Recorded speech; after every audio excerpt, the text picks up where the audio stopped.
Hello and good afternoon. My name is Rick de Jager. I wanted to make this video because I just found it as a parent of a child that has been affected by Cri du Chat. I've just found it incredibly difficult to find real world applications, real world stories of Cri du Chat and find something that I can relate to and actually use as something of an approach to Cri du Chat. So I wanted to make this video and potentially do a string of additional videos to demonstrate some of the challenges I've had, some of the solutions I've found, and some of the things I needed to consider when dealing with Cri du Chat. It needs to be said, though, I'm incredibly bright on a number of topics, but I am by no means a medical expert. I am also not going to try and pretend to be one. I am, however, a father of a child with Cri du Chat, with quite a severe interpretation of it. And that has led to quite a lot of learnings. And I have found myself in a position that at times I am teaching the specialists as opposed to them me, because it is such an extremely rare disorder, and that has to be taken into account when doing things like this. So I hope this video will be of high value to you. It's likely not going to be seen by many, but those who do see it will hopefully value it. It hopefully will inspire some family members, some friends to understand what it is that people are going through. And it may help you in diagnosing and understanding the problems you may face and organizing yourself to address those in a intelligent manner. So this is all opinion. This is not medical fact. And if you've got any questions, please do reach out. So what I want to discuss today is really the definition of Cri du Chat, why I think it's important to raise awareness, how it is diagnosed, how it is identified within a child, what to expect from a cure, what to do as a form of treatment, and potentially some of the future things I'd like to do, and feel free to offer some inspiration, recommendations, if you have any at all that you would like me to discuss. So Cri du Chat is a deletion of part of the fifth chromosome. I've utilized the picture of the Cri du Chat community here to also demonstrate the definition of Cri du Chat, because what you see here is a graphical representation, an abstract definition of the fifth chromosome. And what you see is on the right, you see a short arm. And that is where the disease gets its name from, where on the short arm of the fifth chromosome, there is a partial deletion. And that is also why it's sometimes referred to as 5p minus syndrome, because it's the fifth chromosome and that short arm is referred to as the P. So it's a 5p minus syndrome. And Cri du Chat is often referred to Cri du Chat because it is the disease is often categorized by a distinct cat-like cry that children and babies make, especially when they're born. So at times, children are diagnosed literally out in the maternity ward because they have a distinct cry that makes them stick out from other children. For the avoidance of any doubt, not all children have this particular cry. Our son definitely did not have it, and he was not diagnosed based on his cat-like cry. The other thing to say is that Cri du Chat is extremely rare. I think 1 in every 50,000 births is typified by Cri du Chat. So in the Netherlands. Here we are talking about 3 kids a year born with Cri du Chat. So yeah, if you're gonna talk to the community, you're going to be talking to 60 families, 90 families tops throughout the whole country. So it's difficult to get expertise on this because most of the people you'll talk to will never have met a Cri du Chat child. And there are some distinct things to pay attention to in Cri du Chat. And that makes it challenging because if you can't rely on the specialist, you yourself need to become the specialist and you're doing the education as opposed to the other way around. And that is frustrating because you're going to the specialist for answers. So yeah.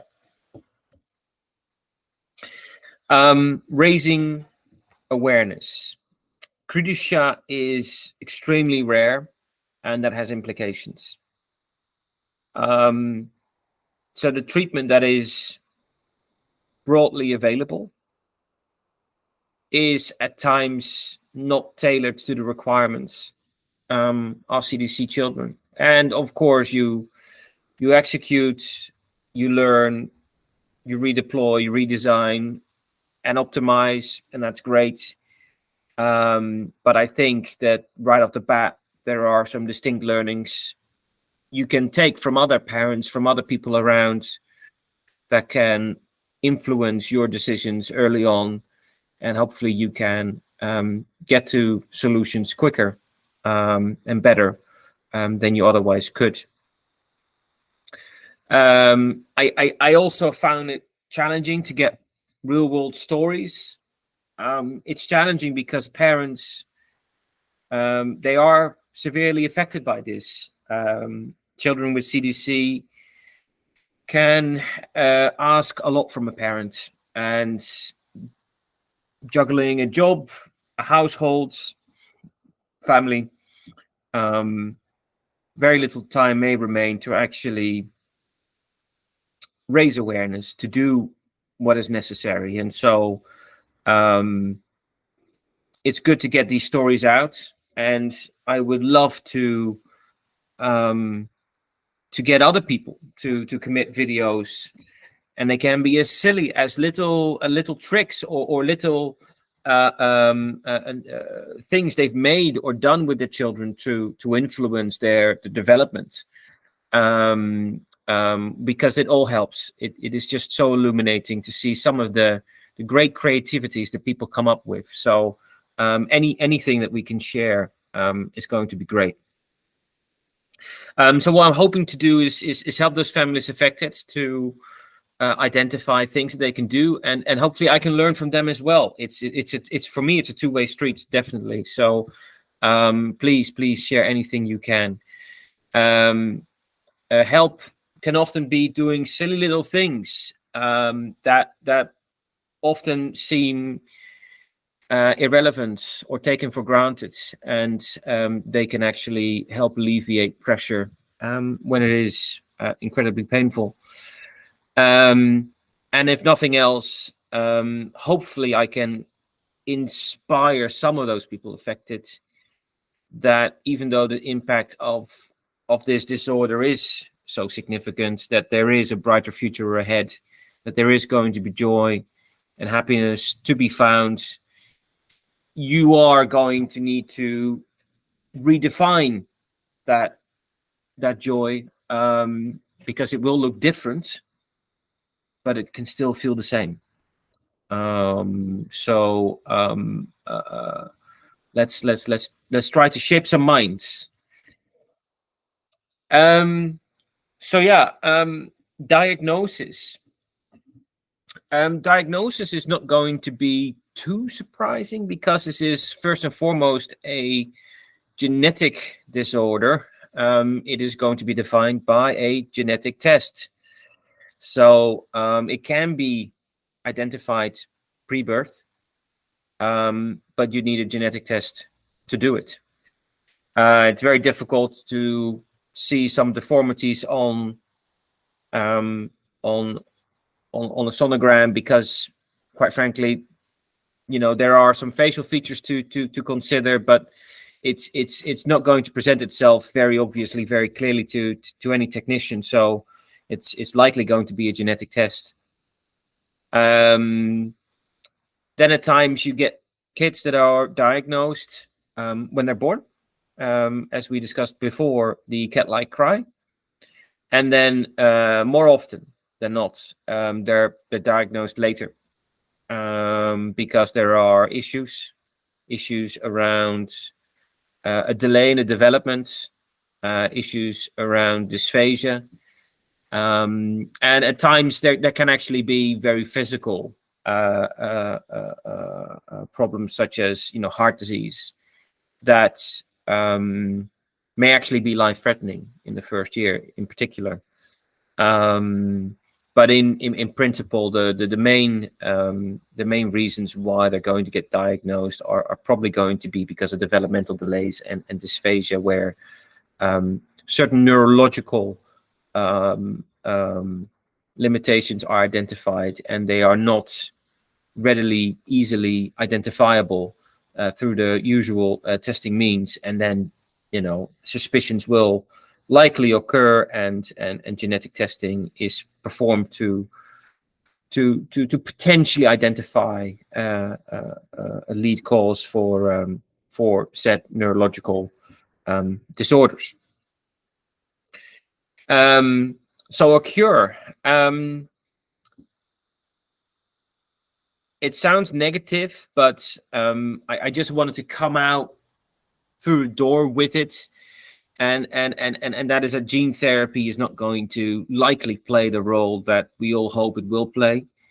Gene therapy has great promises, and I think that there are particular genetic disorders which are going to benefit from gene therapy. I think in CDC it's going to be challenging. It's going to be challenging for a couple of reasons. I think it's going to be challenging because the population size of the CDC community is relatively small. We're going to need to bundle together globally and get the size that you'd need to warrant the level of investment necessary to come up with a treatment. That treatment is going to be difficult, though. It's going to be difficult because the lesions are very specific. They are not going to present themselves consistently across children. So every therapy that is generated is going to be tailored to a child. And then even if we can do all of that, we don't actually know what the upside is going to be. To what degree is the damage already done, and what is the benefit of gene therapy? So these three things together are probably going to come together in an unfortunate way that a cure is going to be tough to find. While that sounds negative, it doesn't need to be. CDC children tend to respond incredibly well to treatment. So what I've personally found, and anybody is free to go in debate with me on that, but CDC children respond incredibly well to individual treatments. So if you spend one-on-one time with them, if you put in the time, you will actually get it out again. So I would highly inspire, motivate, drive you to actually invest in your child, and that can be physiotherapy, ergotherapy. It could be speech and language. It can be creating games that are specific to him or her that they like to do and engage with. It could be bringing them in contact with other children and letting those children inspire them. It can be many things, but if you stick in the time, most of these kids they will respond, and they can actually do some genuinely amazing things if you put your mind to it. So let's say you get the diagnosis and your child has CDC. Basically, once that is identified, you'll get a big battery of tests which are triggered. There are a number of physical implications of CDC that can arise, and they need to be addressed. So heart function is going to be one. There are kids with CDC that do unfortunately die within the first year of their life because of heart problems. So it is something to be aware of. And the interesting thing is we did have our son's heart checked out before birth. And that was all fine. So he was unaffected. It is rarer for a kid to have heart disease with Cri du Chat, but it does happen. So be aware of it. There are at times problems with kidney function.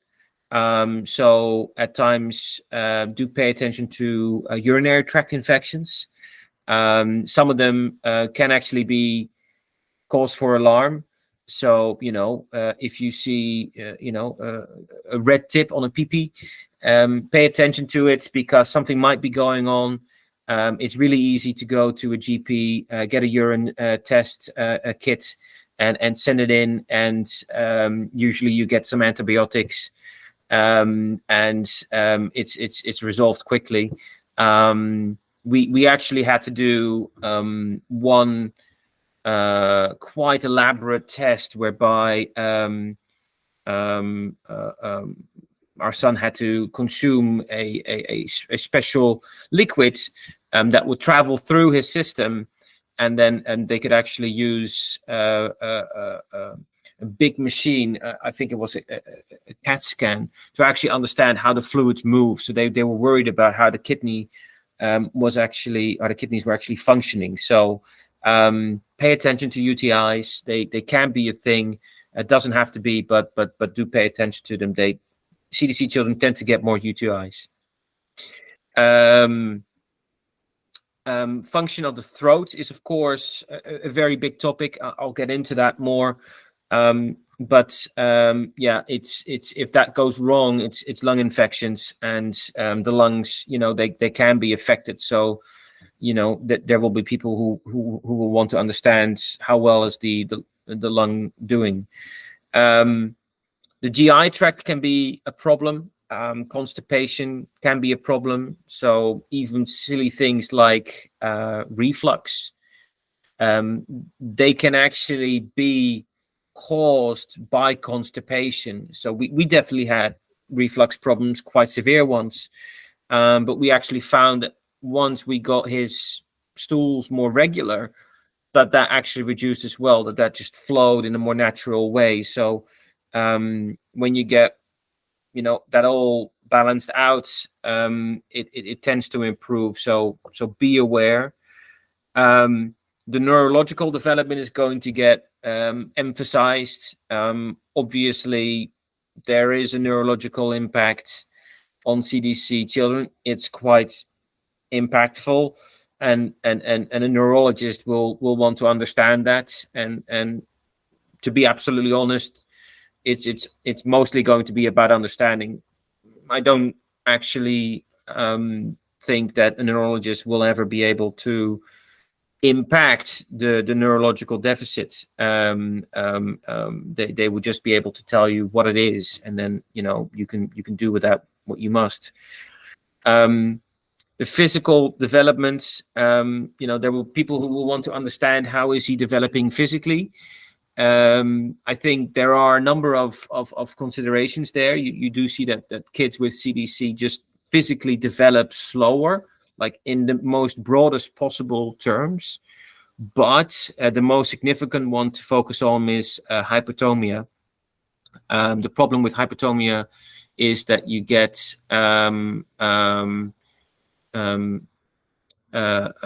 muscle tone, which is underdeveloped, and they just find it difficult to grow that muscle tone the same way that a regular person would, and that can have all kinds of implications, and I'll discuss that in a bit.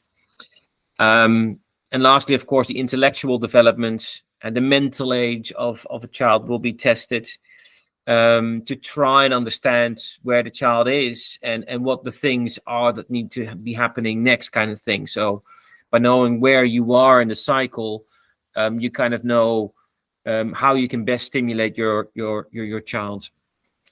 What people generally do not look at, which really frustrates me, is the behavior. The behavior is a very serious problem, especially things like self-harm. They can be incredibly impactful, but they're generally not looked at because there's not a lot that people can do or professionals can do, which I disagree with.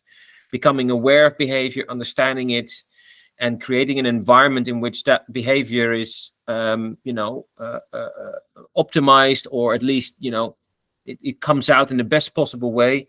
I think that parents need help understanding exactly why certain behavior is coming to the surface and how to best respond to it as a parent, because it is genuinely incredibly tricky. I wanted to talk about a particular treatment implications. And one of them for me was the feed in the first 12 months. Feeding for us was a real problem. It was definitely the hardest challenge. And it's largely because the dysphagia and hypertonia come together in an unfortunate way. So on the one hand, you have the dysphagia, where the neurological signals that trigger the throat to swallow are not functioning the way they should. So the valve opening and closing from the throat, from the airway to the stomach way, that's not functioning appropriately. And so then when you then also have hypertonia, when that is the issue where the muscle tone everywhere, and that includes the throat, is just not of the same size and significance that a regular baby should be at. You get this unfortunate coming together where he has a lack of strength in addition to a difficulty of swallowing. And to us, that meant that it led to real underfeeding. And the underfeeding is a self-reinforcing negative cycle. So the underfeeding leads to poor sleep, which leads to poor development and growth. And that just ends up reinforcing itself, and it just becomes incredibly painful. So to break through that cycle, one of the things we did not have, but in hindsight, we should have had, is we should have had a feeding tube from the nose to the stomach that would actually allow us to push milk through the nose and into the stomach. So you would feed the baby as normal. And then when the baby is done and there's still feed left, which is likely, then you can just push it through. I think that's going to be a great enabler to get a feeding cycle complete. What also helps are milks that are higher in nutritional value. So Neocate is a good example. I would highly recommend that. I would highly recommend that you would watch out with solids. Choking is a very real scenario. So watch out. And of course, watch out for repeated lung infections. You don't want to get these too often. In our case, what we actually ended up agreeing with, and we're still doing today, is to administer a prophylactic dose of antibiotics throughout the year, throughout the time of the child. Likely we will not do it for ever and eternity, and maybe in the near future we might even stop and then re-engage later in the year. But the critical point to make here is what we're giving him is a very small dose of antibiotics before he gets infected, so that when he gets infected, he can actually fight it off more easily and he doesn't get that sick. Something that is of a genuine benefit in my experience, because our son, he got sick a lot.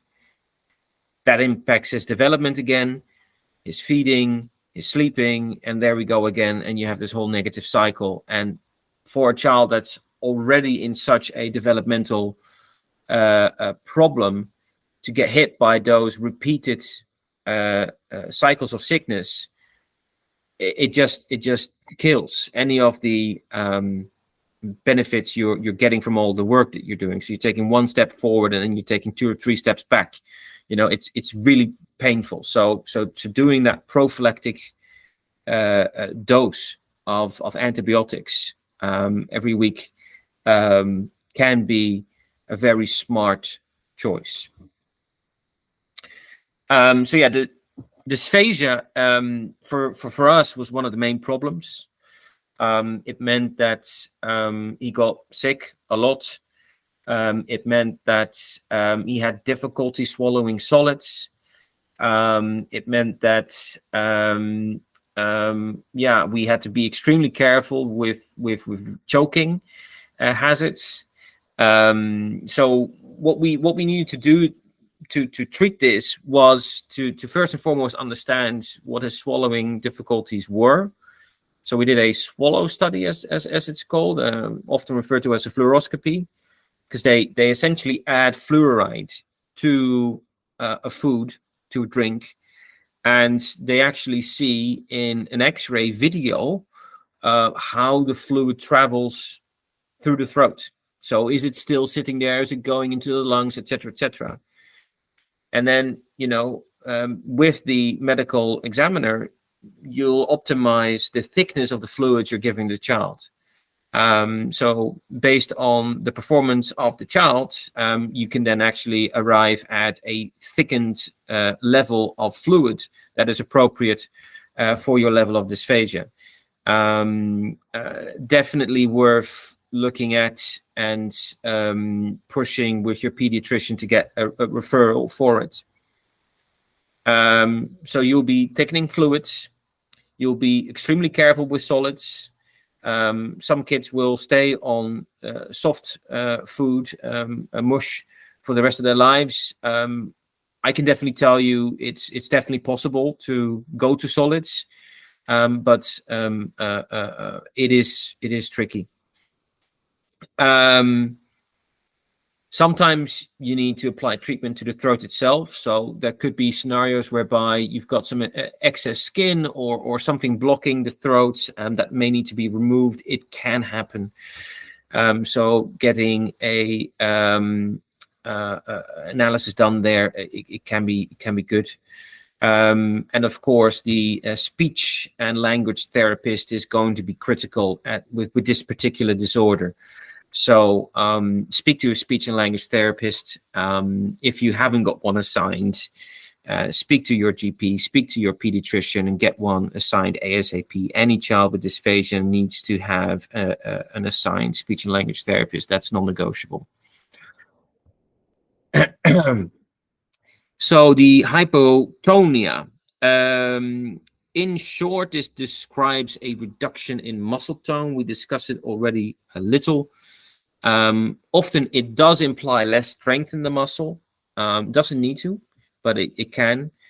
And it also means that the limbs are hypermobile. So the way I would describe it is as a house of cards. When you're trying to stand, you don't have the solidity in your legs and your feet that you need to actually keep that center mass, that solid position. So it's incredibly difficult to remain stationary or stand and walk and do those kinds of things building up that muscle tone is going to make a difference.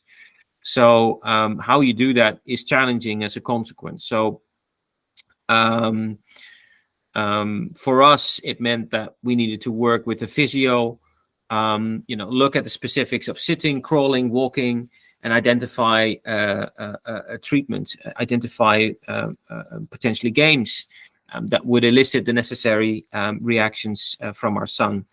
There are loads of things you can do, and I can probably devote one whole video to some of the games and some of the things we did in order to help him get there. So definitely work with a physio, and I would just, if there's any activity, anything physical that the child likes to do, just overcapitalize on it, invest in it. Any muscle tone improvement you can make in the child's activities, that's just pure gold. Global development delay is a extremely serious problem. It basically means that there's a delay in the physical development of the child and the intellectual development. So, yeah, it's quite serious. For the moment, I'm going to focus on the intellectual side because we've done some of the physical side of it so far now. My first point and most important point I want to make is that in this life and the child's development, it's not a race. Sadly, we all like to finish first, but we're going to have to accept that we're all going to be traveling on our own journeys, and it's not a race, and it's about where we want to get and how we want to get there. And we're going to need to set the right pace for the child in question. And when we do hit those milestones, when we do actually make an achievement, we need to celebrate them, because these achievements are like gold dust. They're not going to come by very, very frequently, and you really need to celebrate them. You need to genuinely open the doors to any therapist that it can help. And having come from the UK to the Netherlands, I love the fact in the Netherlands that you get this whole battery of therapists available to you quickly to identify some of the problems and address them with specific exercises. So physio, ergotherapy, speech and language, all those things, all those people are going to be needed to create a holistic view of the development delay, and to create an environment in which a child can thrive. Behavior for me is incredibly important because it is quite impactful in at least my son. But I've seen the impacts in other children as well. So you see autism-like traits where you see rocking or deep pressure movement from the child, where it tries to regulate itself. Self-harm is not uncommon. Banging the head in particular, they like visceral activities. So my son, he will love jumping on a trampoline and getting that very firm feeling of jumping up and down. He can have extreme responses of anxiety to things that just seem completely harmless, and they can have extreme attachment. So you as a parent, you will be the safe space for the child, and anything that's from outside is going to be a risk. So attachment is going to be significant. There's no real treatment for behavior per se, but I do think it's incredibly important to understand where the behavior is coming from and what you can do to help the child. And if possible, even create environments and spaces for the child to actually stimulate or regulate their sensory profile. We're trying to work on that. It's by no means a done exercise. We're going to try things, probably fail on some things and do things differently. It's going to be an evolution, but behavior is a real problem. I've found medical individuals very unhelpful in general. They will mostly recommend the helmet. but I think that's going to be limited in its benefit, and it's going to frustrate and annoy the child. And actually, I think of all things that we need to do is we need to understand exactly why the child is behaving the way it is behaving. So something to focus on. And I think for the benefit of CDC, an area of research that has real potential upside. So that is my first video. The purpose of this video was to introduce the concept of CDC. In the future, I would like to do some specific videos about real-world solutions that we found helpful. I will likely focus mostly on intellectual and physical development milestones and how you can stimulate them. Things that potentially you can do at home that are going to be inexpensive but are going to be impactful. And I will try to also share some of the ideas and notions I'm working on today and the progress we're making with our son. And please feel free to recommend anything that you wish me to cover, and I'll do that at my best ability and earliest availability. Thank you very much, and I wish you a very good day.